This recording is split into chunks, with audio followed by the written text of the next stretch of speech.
नमस्कार साथियों, बहुत बहुत स्वागत है आपका अपने YouTube चैनल पर। साथियों, चंद्रमा जो कि मन के कारक हैं, चंद्रमा जो कि आपकी माता के कारक हैं, चंद्रमा जो कि जल के कारक हैं, चंद्रमा जो कि कैश यानी लिक्विडिटी धन के भी कारक हैं, जन्म कुंडली के विभिन्न 12 भावों में विराजमान होकर के अलग अलग परिणाम प्रदान करते हैं। इससे पहले कि हम अपने वीडियो की शुरुआत करें, चंद्रमा के बारे में कुछ और जानकारियां कर लेते हैं। साथियों, चंद्रमा एक ही राशि में लगभग 2.25 दिन रहते हैं। इस प्रकार से सभी 12 राशियों का चक्कर ये 27 दिनों में पूरा कर लेते हैं। इसी वजह से ये सबसे फास्ट मूविंग प्लेनेट होते हैं, सबसे तीव्र गति इनकी होती है। वृष राशि में 3 अंश तक ये उच्च अवस्था में होते हैं, वृष राशि यानी टॉरस साइन। और वृश्चिक राशि में यानी स्कॉर्पियो साइन में ये 3 अंश तक नीच अवस्था में रहते हैं। तो यहाँ पर मैंने 3 अंश तक ही क्यों इसको लिमिटेड किया, क्योंकि यदि ये वृष राशि में 3 अंश से ऊपर के होंगे तो ये उच्च अवस्था में नहीं कहलाएंगे, अपितु ये अपनी ही राशि का फल देंगे, यानी कर्क राशि का। ये अपनी उच्च राशि का फल नहीं दे पाएंगे। और इसी प्रकार से वृश्चिक राशि में ये 3 अंश तक ही अपनी नीच अवस्था में होते हैं, इसके बाद में इनकी नीचता भंग हो जाती है। सूर्य, मंगल, गुरु ये इनके मित्र हैं, शनि, शुक्र, राहु, केतु इनके शत्रु हैं, और बुध से ये संभाव रखते हैं। जन्म कुंडली के विभिन्न 12 भावों में विराजमान होकर के किस प्रकार का परिणाम प्रदान करेंगे, आइए एक एक करके देख लेते हैं। और शुरुआत करते हैं लग्न से। जब भी किसी व्यक्ति के लग्न में ही चंद्रमा विराजमान होंगे तो किस प्रकार के परिणाम प्रदान करेंगे।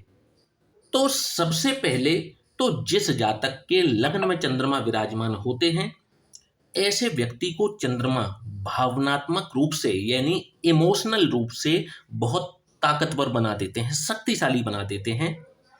ऐसे व्यक्ति के अंदर शारीरिक बल हो ना हो ये तो डिपेंड करता है, परंतु इनमें मानसिक बल बहुत अत्यधिक होता है, भावनात्मक बल बहुत अत्यधिक होता है। इन व्यक्तियों को कोई जल्दी तोड़ नहीं सकता। यदि इन पर दुख भी आ जाए, बड़े से बड़ा दुख भी आ जाए, तो बड़ी आसानी से ये उस दुख का सामना कर पाते हैं।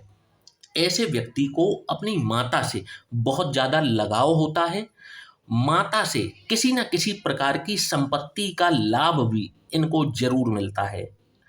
ऐसा व्यक्ति शुरुआत में तो नौकरी कर सकता है, हो सकता है कि अपने जीवन के शुरुआती कैरियर के दिनों में ये नौकरी कर रहे हो, परंतु बाद में जाकर के ये व्यापार करते भी हैं और व्यापार में सफल भी जरूर होते हैं। साथियों, बात करेंगे चंद्रमा यदि किसी व्यक्ति के द्वितीय भाव में विराजमान हो तो कैसा रिजल्ट दिखाएंगे।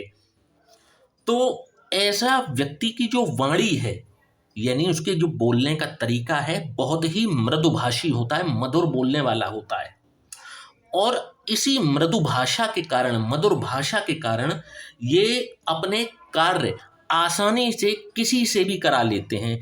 कई बार तो आपको ये बात हास्यास्पद लग सकती है, कई बार ये अपने दुश्मनों से भी अपना कार्य कराने में सफल हो जाते हैं। बहुत ही आकर्षक व्यक्तित्व के धनी होते हैं और इनकी मीठी वाणी को सुनने के लिए इनके आसपास हमेशा कोई ना कोई व्यक्ति हमेशा बना रहता है, विद्यमान रहता है।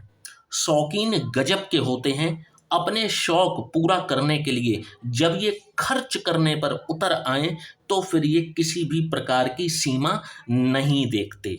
इनका जो भाग्य उदय है वो जन्म स्थान से बहुत दूर जाकर के होता है, और यदि वापस ये जन्म स्थान पर लौट आते हैं तो इनको दुर्भाग्य घेर सकता है। साथियों, बात करेंगे चंद्रमा यदि किसी के तृतीय भाव में विराजमान हो, जो कि आपके छोटे भाई बहनों का भी भाव है, आपके पराक्रम का भी भाव है।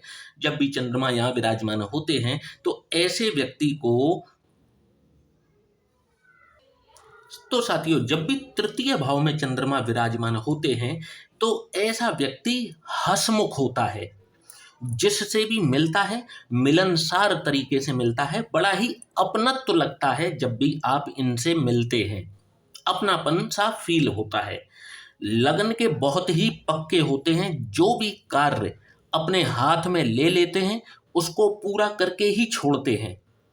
गजब के धार्मिक होते हैं और ऐसे व्यक्ति की जो आस्थाएं हैं, जिस भी व्यक्ति के प्रति हों, चाहे ईश्वर के प्रति इनकी आस्था हो, चाहे ये अपने प्रेमी के प्रति इनकी आस्थाएं हों, चाहे अपने परिवार के प्रति इनकी आस्थाएं हों, यदि उसमें कोई आड़े आता है तो ये किसी भी स्तर तक उतर सकते हैं।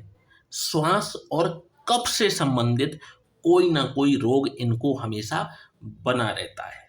साथियों, बात करेंगे चंद्रमा यदि चतुर्थ भाव में किसी के विराजमान हो तो कैसा रिजल्ट दिखाएंगे।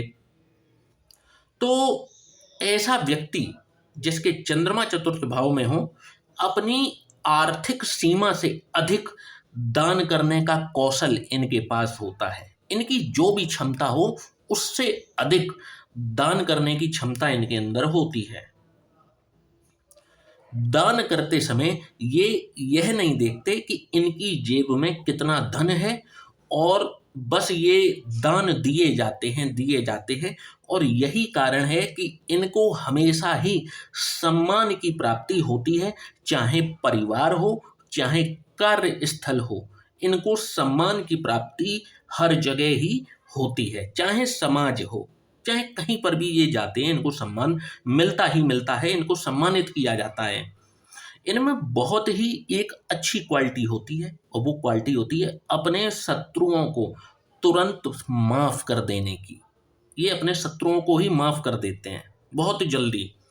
इनका जो भाग्योदय है विवाह के पश्चात ही होता है, और अपनी माता से बहुत ज्यादा लगाव इनको रहता है। साथियों, बात करेंगे चंद्रमा यदि किसी के पंचम भाव में विराजमान हो तो कैसा रिजल्ट दिखाएंगे।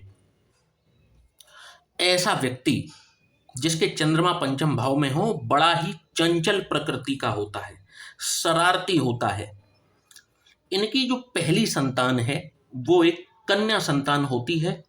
ऐसा व्यक्ति चरित्र का बहुत ही दृढ़ होता है, पक्का होता है, चाहे कैसी भी परिस्थिति आ जाए अपने चरित्र से समझौता नहीं करता।